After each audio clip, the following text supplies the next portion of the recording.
32-ші есеп. Есептеңіз. 0,2 бөлінген 10, қосылған 3 бөлінген 0,15, азайтылған 0,6 бөлінген 2.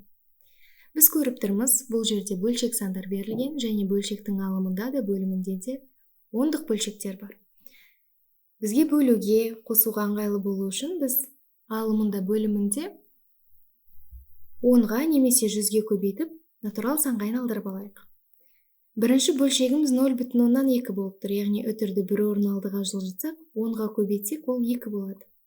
Демек, алымын 10-ға көбейтеміз 2 болады, бөлімінде 10-ға көбейтеміз 100 болады. Қосамыз. Бөлімінде 0,115.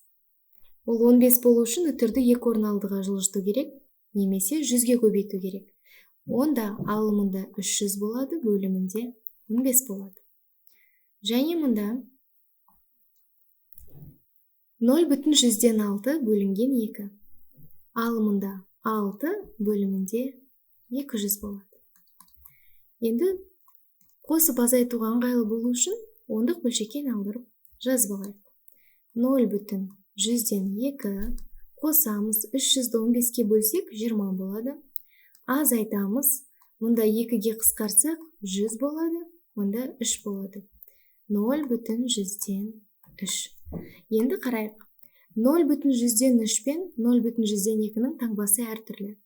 Демек, үлкенінен кішісін азайтып, үлкеннің таңбасын қоюға болады. 20-ны жазамыз, үлкеннің таңбасы минус 0,103-тен 0,102-ні азайтсақ, ол 0,101 болады. Ал 20-дан 0,101-ді азайтсақ, ол 19,199 болады. Сонда нұсқалардың ішіндегі дұрысы Б нұсқасы.